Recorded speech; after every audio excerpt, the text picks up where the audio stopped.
고린도후서 4장 1절부터 15절까지 우리 한 목소리로 합독하도록 하겠습니다. 그러므로 우리가 이 직분을 받아 긍휼하심을 입은 대로 낙심하지 아니하고 이에 숨은 부끄러움의 일을 버리고 속임으로 행하지 아니하며 하나님의 말씀을 혼잡하게 하지 아니하고 오직 진리를 나타내므로 하나님 앞에서 각 사람의 양심에 대하여 스스로 추천하노라. 만일 우리의 복음이 가리었으면 망하는 자들에게 가리어진 것이라. 그 중에 이 세상의 신이 믿지 아니하는 자들의 마음을 혼미하게 하여 그리스도의 영광의 복음의 광채가 비치지 못하게 함이니 그리스도는 하나님의 형상이니라. 우리는 우리를 전파하는 것이 아니라 오직 그리스도 예수의 주 되시는 것과 또 예수를 위하여 우리가 너희의 종된 것을 전파함이라. 어두운 데에 빛이 비치라 말씀하셨던 그 하나님께서 예수 그리스도의 얼굴에 있는 하나님의 영광을 아는 빛을 우리 마음에 비추셨느니라. 우리가 이 보배를 질그릇에 가졌으니 이는 심히 큰 능력은 하나님께 있고 우리에게 있지 아니함을 알게 하려 함이라. 우리가 사방으로 우겨쌈을 당하여도 쌓이지 아니하며 답답한 일을 당하여도 낙심하지 아니하며 박해를 받아도 버림받지 아니하며 거꾸로 뜨림을 당하여도 망하지 아니하고 우리가 항상 예수의 죽음을 몸에 짊어짐은 예수의 생명이 또한 우리 몸에 나타나게 하려 함이라. 우리 살아있는 자가 항상 예수를 위하여 죽음에 넘겨짐은 예수의 생명이 또한 우리 죽을 육체에 나타나게 하려 함이라. 그런즉 사망은 우리 안에서 역사하고 생명은 너희 안에서 역사하느니라. 기록된 바 내가 믿었으므로 말하였다 한 것 같이 우리가 같은 믿음의 마음을 가졌으니 우리도 믿었으므로 또한 말하노라. 주 예수를 다시 살리시니가 예수와 함께 우리도 다시 살리사 너희와 함께 그 앞에 서게 하실 줄을 아노라.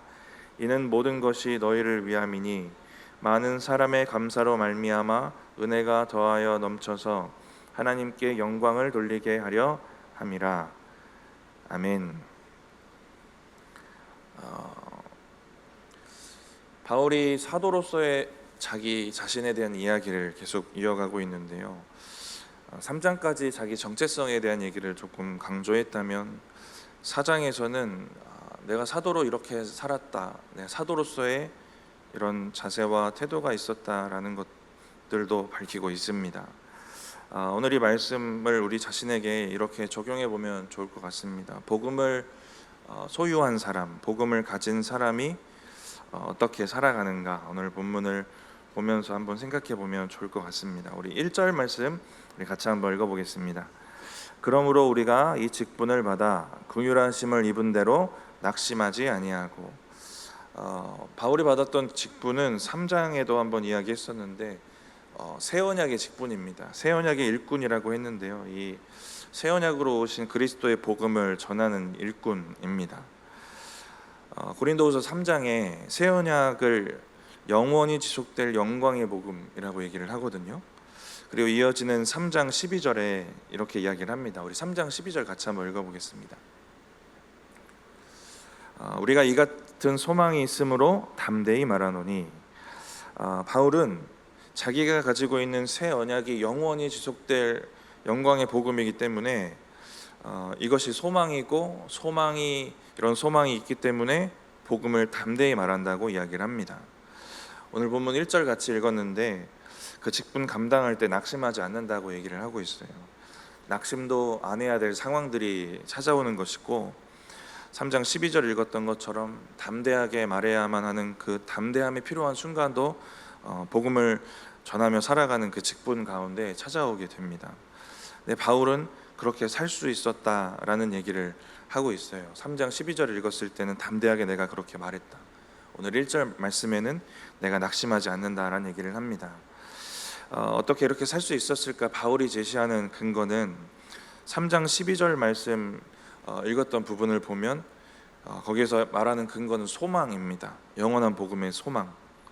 이 복음의 소망이 있는 자는 그렇게 살아갈 수 있고요. 1절에 바울이 제시하는 근거가 있는데 그러므로 우리가 이 직분을 받아 긍휼하심을 입은 대로 낙심하지 아니하고입니다. 다른 번역, 새 번역 성경으로 좀 읽어드리면 이 어순이 좀 잘 정리돼서 무슨 의미인지 잘 전달이 되는데요. 제가 한번 읽어드리겠습니다. 그러므로 우리는 하나님의 자비를 힘입어서 이 직분을 맡고 있으니 낙심하지 않습니다. 입니다. 이 직분이 어디로부터 말미암았는지를 알기 때문에 낙심하지 않는다는 얘기입니다. 하나님의 긍휼하심으로부터 시작돼서 거기서부터 얻게 된 직분이기 때문에 내가 낙심하지 않는다라는 얘기를 해요. 이 연결점을 얘기를 합니다. 바울이 디모데전서 1장에서 이러한 은혜를 받았던 자기 직분의 시작점에 이 은혜가 있었다라는 것들을 간증을 하는데, 우리 같이 한번 읽어보겠습니다. 디모데전서 1장 12절 13절입니다. 디모데전서 1장 12, 13절 같이 읽어보겠습니다. 나를 능하게 하신 그리스도 예수 우리 주께 내가 감사함은 나를 충성되이 여겨 내게 직분을 맡기심이니 내가 전에는 비방자요 박해자요 폭행자였으나 도리어 긍휼을 입은 것은 내가 믿지 아니할 때에 알지 못하고 행하였음이니라. 바울이 맡겨진 직분에 대해서 감사를 얘기하는데요. 지난날에 비방자, 박해자, 폭행자였던 자신의 과거를 이야기하고 그때 받았던 하나님의 긍휼을 이야기를 합니다. 바울은 이처럼 이 직분이 하나님의 긍휼하심으로부터 시작되고 그렇게 얻게 된 직분이라는 것을 분명히 알고 있습니다. 하나님의 긍휼 따로 얘기할 수도 있고 직분 따로 얘기할 수도 있는데 이 연결점을 분명히 바울이 밝히고 있습니다. 하나님이 나에게 베푸신 긍휼로 얻게 된 직분이다 라는 것들을 분명히 알고 인정하는 겁니다. 우리도 이 개념과 이 원리들을 분명히 알고 인정하면 우리가 복음을 전하고 살아가는 그 삶 가운데 낙심하지 않게 될 줄 믿습니다. 우리가 외적인 고난 당할 수도 있을 거예요. 복음을 전할 때. 그러면 다시 긍휼로 우리에게 먼저 찾아오셨던 그 주님을 다시 의지할 수 있을 것이고, 하나님의 긍휼을 기억하는 사람은 또 한편에 이걸 기억하는 거잖아요. 내가 이 긍휼 받을 만한 자격이 없다. 자기 자신을 볼 수 있는 사람인 겁니다. 긍휼로 얻은 직분이다. 이걸 기억할 수 있으면 그럼 직분 감당하다 시험에 들 만한 일도 시험 들지 않고, 교만해지려는 마음도 다시 겸손해질 수 있고, 형식적으로 변해가는 그 봉사와 삶도 다시 마음을 다잡아 봉사할 수 있게 될 것입니다. 바울이 담대하게 낙심하지 않고 고난과 어려움 중에도 자기 직분 잘 감당할 수 있었던 건 첫 번째 근거는 복음의 소망입니다. 그리고 두 번째는 하나님의 긍휼로부터 시작됐다라는 그 믿음이에요. 이 복음의 소망 생각하면 부활의 신앙을 좀 생각하게 되고, 하나님의 긍휼을 생각하면 그 십자가 은혜가 떠올려집니다. 바울의 인생을 이끌었던 두 가지 굵직한 신앙이에요. 바울이 십자가 신앙과 이 부활 신앙을 가지고 이 고난의 길이지만 자기 사명의 길을 잘 견디고 걸어가게 됩니다. 오늘 본문 14절에도 그 부활에 대한 확신을 한 번 더 이야기하기도 합니다. 저와 여러분에게도 바울이 지금 근거로 제시한 그 은혜들이 우리도 동일하게 받은 은혜입니다. 그래서 우리가 돌아볼 부분은 받은 은혜가 같으면 또 사는 삶도 같은가, 이런 부분 같이 돌아볼 수 있을 것 같습니다. 1절에서 보여지는 바울이 사도로서 보여주는 자세는 하나님의 긍휼하심으로부터 내가 이 직분을 받았다라는 그 태도입니다. 2절에서도 계속해서 사도로서의 그 태도와 또 그 자세를 이야기를 합니다. 우리 2절 이어서 읽어보겠습니다. 이에 숨은 부끄러움의 일을 버리고 속임으로 행하지 아니하며 하나님의 말씀을 혼잡하게 하지 아니하고 오직 진리를 나타내므로 하나님 앞에서 각 사람의 양심에 대하여 스스로 추천하노라. 복음을 받은 자이기 때문에 내가 이 사명 가진 자라서 먼저는 이 세 가지를 안 할 것이다 라고 얘기를 하는데요. 첫째는 숨은 부끄러움의 일을 버리고입니다. 문자 그대로 적용해 보면 숨은 부끄러운 일입니다. 사람들이 알면 안 될 만한 죄들, 알면 수치스러울 만한 그 은밀한 죄들입니다. 또 한 가지 측면 생각해 볼 수 있는 건 바울이 사도의 입장에서 말하고 있고 또 고린도 교회를 좀 염두해 보고 생각을 해보면 이 숨은 부끄러운 일은 거짓 교사들이 하던 행동입니다. 그 은밀한 방법으로 자기의 이익을 위해서 그 부끄러운 방법으로 변질된 복음을 전했던 그 거짓 교사들의 행위들을 이야기를 하고 있습니다. 복음을 전할 때 바울은 그러지 않겠다라는 다짐을 하고요. 두 번째는 속임으로 행하지 아니하며입니다. 속임으로 행하지 않는다면 진실하게 행한다는 건데요. 먼저는 사람을 향한 진실함도 생각해 볼 수 있고요. 바울이 고린도 교회 상황을 좀 염두에 두고 이 이야기를 했을 것인데, 이 부분을 생각해 보면서 또 생각을 해보면 하나님을 향한 진실함도 좀 생각해 볼 수 있습니다. 바울이 속임으로 행하지 않는다고 말했는데, 고린도후서 11장에 가서 보시면 속임으로 행하는 자들을 언급을 합니다. 11장 13절에 보면 속이는 일꾼이라고 말하는데 거짓 사도입니다. 이 속임으로 행하는 건 사단의 방법, 거짓의 합이 사단의 방법입니다. 사단이 이런 방법을 쓰는 이유는 아담과 하와에게 선악과 먹인 거 보면 우리가 알 수 있잖아요. 하나님과의 관계를 끊어놓기 위해서입니다. 거짓이 영적인 영역에 미치는 영향은 지금도 동일할 거예요. 하나님과 멀어지게 만듭니다. 우리 자신도 그렇고 우리 주변도 그렇고 하나님과 멀어지게 만들게 됩니다.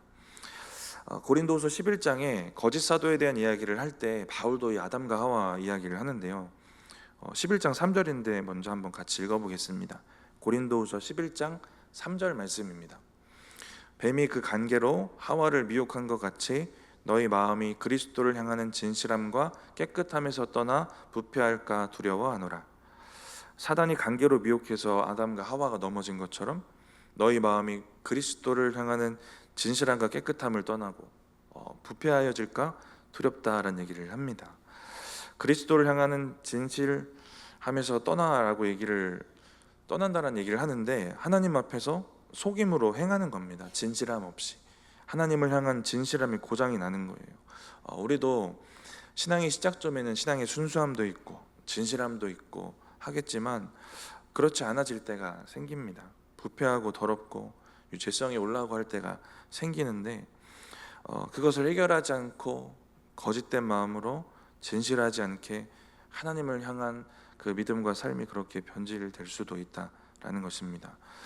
바울이 사람들에게도, 성도나 주변에도 그랬을 것이고 하나님 앞에서도 내가 진실하게 거짓되게 하지 않겠다라는 얘기를 합니다. 세 번째는 하나님의 말씀을 혼잡하게 하지 아니하고입니다. 혼잡하게라는 단어의 원어를 보면 거짓으로 속이다라는 말이거든요.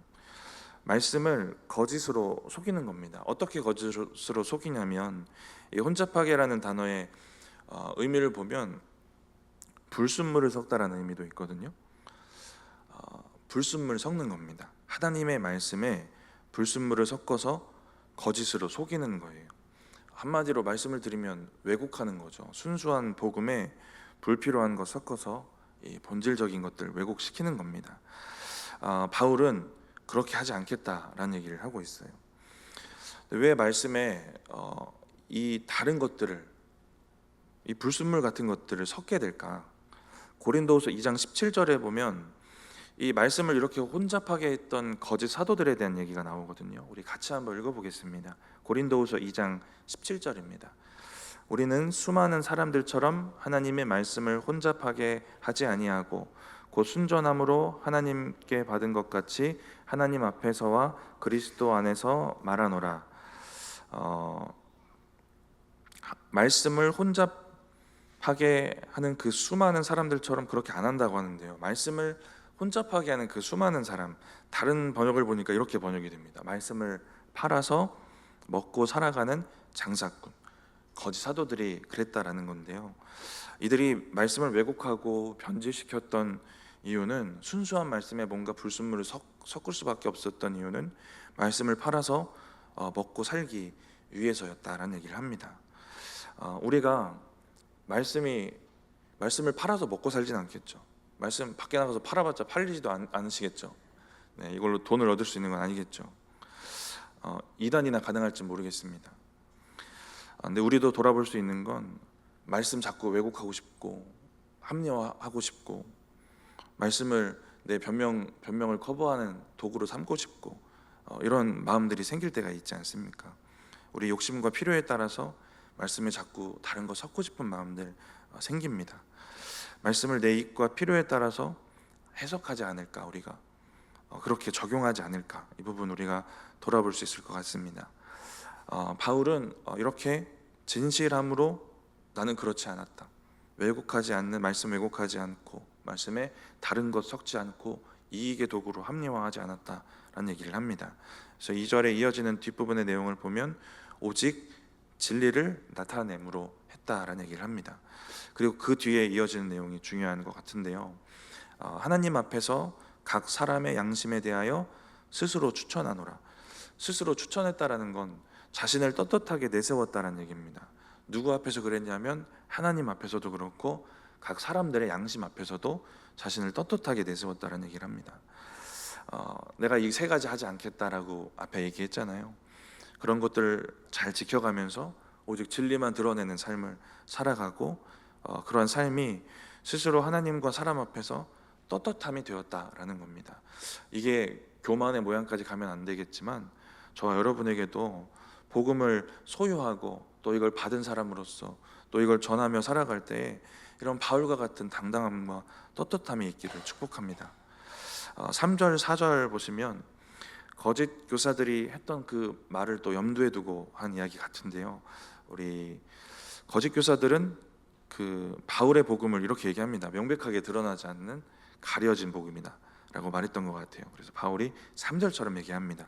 우리 3절 말씀 같이 읽어보겠습니다. 만일 우리의 복음이 가리었으면 망하는 자들에게 가려진 것이다. 바울은 그래, 가려진 게 맞는데 이건 누구한테 가려진 거냐면 망하는 자들에게 가려진 것이다 라고 얘기를 합니다. 그리고 4절에 이어서 보시면 망하는 자들이 왜 망했는지, 어떤 자들인지를 이야기를 합니다. 우리 4절 같이 한번 읽어보겠습니다. 그 중에 이 세상의 신이 믿지 않은 자들의 마음을 혼미하게 하여 그리스도의 영광의 복음의 광채가 비치지 못하게 함이니 그리스도는 하나님의 형상이니라. 복음, 그리스도의 영광의 복음의 광채입니다. 바울이 지금 4장에서 말하는 복음의 그 비유 모양은 빛이에요. 이게 잘 보일 수밖에 없는 선명한 복음인데요, 복음이 가려져서 못 보는 사람, 3절에 말했더니 망하는 사람들 누구냐면 4절에 이 세상의 신의 영향을 받은 사람들이라고 말하는데 이 세상의 신은 사단입니다. 사단이 그들의 마음을 혼미하게 하였다, 눈을 멀게 하였다라는 얘기를 해요. 3장에서도 계속 바울이 반복하는 건 이 영적인 눈이 가려워졌다는 얘기이거든요. 사단이 그들의 마음의 눈, 영적인 눈을 멀게 했다, 영적인 눈을 가렸다라는 얘기를 합니다. 3장에 영적인 눈이 가려졌다라고 얘기할 때 그 영적인 눈이 가려졌던 또 다른 근거를 하나 더 제시하는 게 뭐냐면 3장에 모세의 수건 사건을 예를 들어서 바울이 자기의 사역을 설명을 합니다. 3장에서도 밝히 드러난 복음이 주어졌다는 얘기를 해요. 거짓 교사들이 말하는 것처럼 가려진 게 아닌 겁니다. 그런데 바울이 이 얘기를 하면서 지적했던 지적이 뭐냐면 3장 14절입니다. 우리 같이 한번 읽어보겠습니다. 고린도후서 3장 14절 말씀입니다. 그러나 그들의 마음이 완고하여 오늘까지도 구약을 읽을 때에 그 수건이 벗겨지지 아니하고 있으니 그 수건은 그리스도 안에서 없어질 것이라. 밝게 드러난 복음, 예수 그리스도가 오셨는데도 여전히 마음이 완고하고 그 완고한 마음이 영적인 눈을 수건처럼 가리고 있다라는 것입니다. 사단이 혼미케 해서 그래서 영적인 눈이 가려지는 것도 사실입니다. 당연히 일어나는, 사단이 하는 일이 맞고요. 그리고 스스로 마음을 완고하게 하는 것도 영적인 눈을 가리는 원인이 분명합니다. 예수님이 이 땅에 오셨을 때 바리새인들이 예수님과 논쟁하는 장면들이 예수님 진짜 돌아가시기 전까지 가까운 시점까지 계속 반복되는 모습들을 보게 되는데요, 그 논쟁의 끝에 바리새인들이 예수님의 신적인 지혜를 보게 됩니다. 그래서 놀랐다라는 얘기도 성경에 기록되어 있거든요. 이런 장면이 반복이 된다는 건 이들이 충분히 예수님 경험했고 예수님이 누구신지 알만한 상황을 마주하고 있다라는 생각도 들어요. 그러니까 예수님이 이들과의 논쟁을 거절하시거나 피하실 수도 있었겠지만 신적인 지혜로 답을 주셨다는 게 이들에게 허락된 기회가 아닌가라는 생각도 듭니다. 3절에서 말하는 것처럼 가려진 것도 아니고 선명하게 다 드러나고 들려지고 직접 보기도 하고 했지만 주님의 그것을 복음을 보지 못하게 하는 완고한 마음이 예수님 오셨을 때도 바리새인들에게 있었고 3장에 말하는 그 수건, 여전히 율법에 매여 있는 그 유대인들도 자기의 완고함으로 영적인 것들을 가리고 있다라는 것들을 생각해 볼 수 있습니다. 마음의 완고함들, 이것들이 영적인 눈을 가린다라는 건데요. 내 마음을 완고하게 하는 그런 무언가가 있는지를 먼저 좀 생각해 보시면 좋을 것 같아요. 말씀을 받을 때 내 마음을 완고하게 만드는 수건, 그래서 영적인 눈을 가리는 그 수건들을 좀 생각해 보시면 좋을 것 같습니다. 화요일 새벽에도 같이 나눴던 부분인데, 이 수건에 대한 부분은, 이 완고함에 대한 부분은 우리가 뭔가 집착하고 자꾸 매달리는 영역일 수도 있고요, 아니면 우리의 너무 약하고 연약한 부분과 관련되어 있을 수도 있습니다. 명예에 집착하면 섬김과 낮아짐에 대한 말씀을 받을 때 마음 완악해지는 겁니다. 내가 물질에 집착하고 여기에 연약하면, 내가 가족에 집착하고 가족의 문제에 있어서 연약하면 관련된 말씀을 받는데 말씀이 완악해지는 겁니다. 이렇게 생각을 잘 점검해 보시면 좋을 것 같아요. 이 완고함이라는 건 마음이 이렇게 굳어지는 상태를 말하거든요. 바리새인 이야기 드렸던 것처럼 내가 내 생각과 다른 거 나에 받아들이지 않아야지 하고 마음이 굳어져 버린 채로 예수님께 가는 겁니다. 그렇게 마음이 굳어져서 말씀이 들어올 틈을 주지 않는 거예요. 그러면 이건 잘못된 신념이 되어 버립니다. 예수를 믿어도 자기 생각, 가치관, 자기 신념으로 마음이 굳어져서 어떤 영역에 있어서는 말씀이 들어갈 그 틈조차 잘 안 생기는 거예요. 화요일에도 이 예를 드렸었는데, 예를 들어서 사업을 하는 어떤 기독교인이 있는데, 이 사람은 사업을 하려면, 그래서 돈을 좀 벌려면 어느 정도 상대방을 속여야 되고, 속여도 괜찮고, 어느 정도 정직하지 못한 방법을 사용해도 괜찮다라고 생각을 하는 겁니다. 이게 이 사람이 딱 굳어져 버린 가치관, 신념이에요. 수건 같은 겁니다. 여기에는 말씀을 들어갈 틈이 없어요. 완악해서 굳어져 있습니다. 그래서 다른 영역에 있어서에 대한 말씀은 잘 받을지는 몰라도 이 정직에 대한 말씀은 그 말씀이 들어가지 못할 정도의 완고함이 그 사람을 가로막고 있는 겁니다. 이처럼 내가 특별히 완고하게 굳어져서 말씀이 들어가지 못하는 부분들, 우리가 점검하고 돌아볼 수 있을 것 같습니다. 정리해 보면, 사단의 방해를 대적하고 자기의 완고함 돌아보면 혹시 우리에게 영적인 눈이 가려져 있지 않을까를 우리가 돌아볼 수 있을 것 같습니다. 이렇게 3절에 가려진 말씀에 대한 부분을 먼저는 우리 자신에게 한번 적용을 해보았고요. 근데 바울이 3절에서 이야기하는 대상은 그래서 복음을 못 듣고 망하는 자들입니다. 그 부분에서의 적용점을 좀 생각을 해보다가 1절로 잠시 돌아가서 이 직분 감당하다가 낙심을 한다라는 얘기 했는데요, 직분을 복음을 전하는 자로 살다가 낙심케 되는 그 낙심 중에 이런 낙심이 있을 것 같아요. 열매가 없을 때, 열심히 했는데 열매가 없을 때, 내가 원했던 결과가 아닐 때, 특히 전도에 있어서 내가 이렇게 퍼주고 이렇게 노력하고 열심히 전도했는데 열매가 안 생기는 겁니다. 제가 여기 전 사역지에서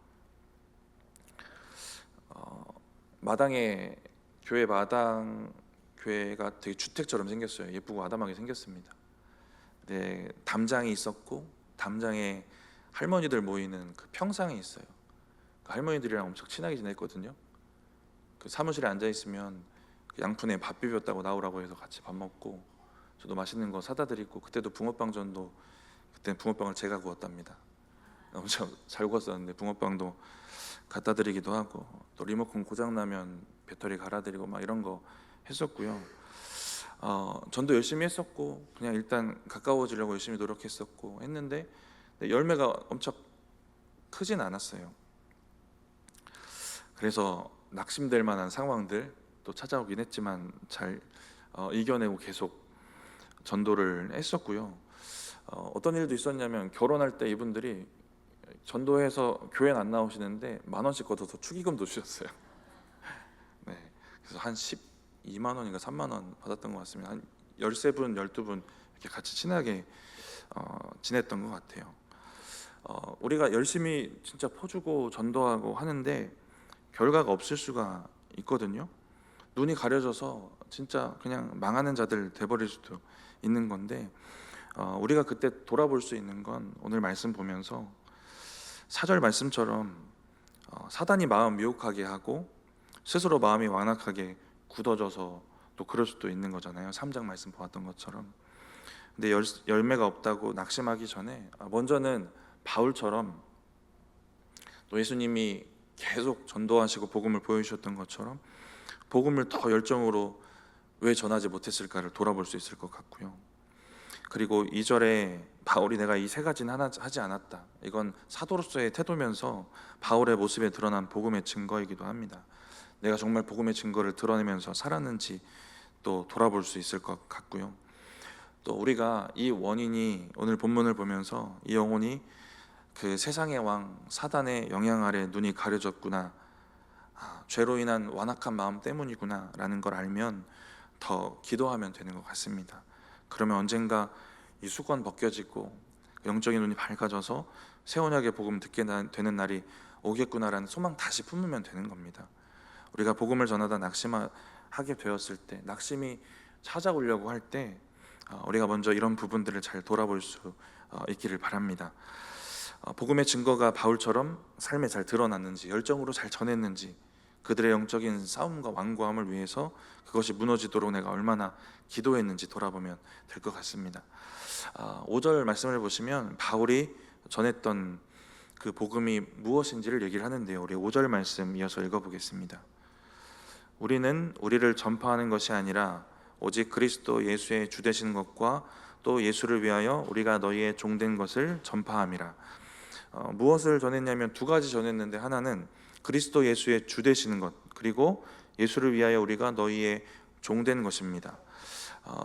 이 5절을 언급하는 걸 보면서 바울이 참 좋은 사람이다, 좋은 사역자다, 통찰력 있다, 신앙이 깊다, 이런 생각을 좀 하게 되더라고요.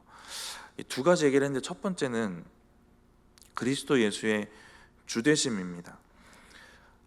그리스도가 주인이시다, 우리가 말로 잘 전하는 이 부분은 잘하고 있는 부분 같아요. 그래도 각 교회들이나 성도들이 잘 전하고 있는 부분 같은데, 이 두 번째를 말하는 것을 보면 예수를 위하여 우리가 너희의 종이 된 것, 복음을 내가 말로 전하고 내 복음을 듣게 된 자들의 종이 되는 것, 종으로 살아가는 것입니다. 첫 번째 전한 복음은 말로 전해진 복음이라면, 두 번째는 복음 전한 사람에게 복음대로 살아서 진짜 종처럼 섬기고 또 살아서 전하는 복음입니다. 예수님도 자신이 전하신 복음 그대로 사셨어요. 그래서 종으로 오셨고 죽기까지 복종하십니다. 그렇게 복음을 스스로 증명해내는 삶 사는 건데요. 내가 말로 복음이 이런 것이다라고 전했으면 그렇게 사는 것, 이 부분을 좀 생각해 볼 수 있을 것 같습니다. 우리가 전하는 복음이 어떨까를 좀 생각해 볼 수 있을 것 같아요. 그리고 이렇게 우리가 하지 못하는 삶이 지금 우리의 삶이라면 왜 이렇게 살지 못하는가, 이 원인도 5절에서 찾을 수 있는데, 바울이 이 5절 말씀을 시작할 때 이렇게 얘기를 합니다. 우리는 우리를 전파하는 것이 아니다. 그러니까 우리가 자기 자신을 전파하면 말로 전하는 복음도 왜곡될 수 있고, 종이 되어서 사는 살아서 전하는 복음도 못 전하는 겁니다. 복음 전한다고 하면서 우리가 자기를 드러내고 여전히 살아있는 자기 자신만 자꾸 드러나게 되는 거예요. 옛사람 옛본성들. 그래서 종이 아니라 내가 주인이 되려고 하고, 자기 자신이 살아있으면 복음을 삶으로 전하는 게 불가능한 겁니다. 자기를 죽이고 종의 삶을 짊어지고 또 고난도 짊어지고 또 우리가 그렇게 살아야 되는데, 우리 자신이 여전히 살아있고 자신이 남아있으면 그렇게 살지 못한다라는 것입니다. 바울이 종의 삶을 살고 또 고난의 삶을 또 살았던 얘기들도 이제 뒤에 이어서 이제 8절부터 그런 사도로서의 삶을 이야기를 하게 되는데요. 그 전에 우리가 7절 말씀 같이 보겠습니다. 여러분 잘 아시는 질그런 얘기가 나오는데 우리 7절 말씀 같이 읽어보겠습니다.